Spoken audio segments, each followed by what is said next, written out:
വ്യർത്ഥ വാക്കുകളാൽ ആരും നിങ്ങളെ ചതിക്കരുത്. ഈ വക നിമിത്തമല്ലോ ദൈവകോപം അനുസരണം കെട്ടവരുടെ മേൽ വരുന്നത്. വ്യർത്ഥ വാക്കുകൾ പറയാൻ എന്നെ അനുവദിക്കരുത്. അതിനുവേണ്ടി എന്റെ നാവുകളെ ദൈവസന്നിധിയിൽ കൊടുത്ത് ദൈവത്തിന്റെ നാവാകാൻ ഞാൻ തീരുമാനം. നിങ്ങൾ അവരുടെ കൂട്ടാളികളാകരുത്. ഈ വചനം കേട്ടിട്ട് നിങ്ങളെ കൊണ്ടാകോ ഇല്ലയോ എന്ന് നിങ്ങൾ നോക്കരുത്. ആ വചനം വിശ്വസിക്കണം, തീരുമാനമെടുക്കണം. അടുത്തത്, ആ വചനത്തിന് മുമ്പിൽ നിങ്ങൾ തീരുമാനമെടുക്കുമ്പോൾ ആ വചനം നിങ്ങളുടെ മേൽ അപ്ലൈ ചെയ്യാൻ ഹോളി സ്പിരിറ്റും ദൂതനും കൃപയും ചലിക്കും.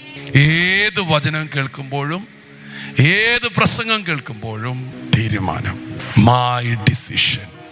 കർത്താവേ, ആ വചനം പോലെ എന്നെ തരുന്നു, അതിനുവേണ്ടി എന്നെ സമർപ്പിക്കുന്നു, എന്നെ സഹായിക്കണമേ. തീരുമാനം എടുത്തു കഴിഞ്ഞാൽ പിന്നെ ഉത്തരവാദിത്തം നഹോമിക്കും ബോവസിനും അതുപോലെ നിങ്ങൾ തീരുമാനം എടുത്തു കഴിയുമ്പോൾ നിങ്ങൾ അതുവഴി നടത്താൻ പരിശുദ്ധാത്മാവും ദൂതന്മാരും നിങ്ങളെ ഹെൽപ്പ് ചെയ്യാൻ ഇറങ്ങും.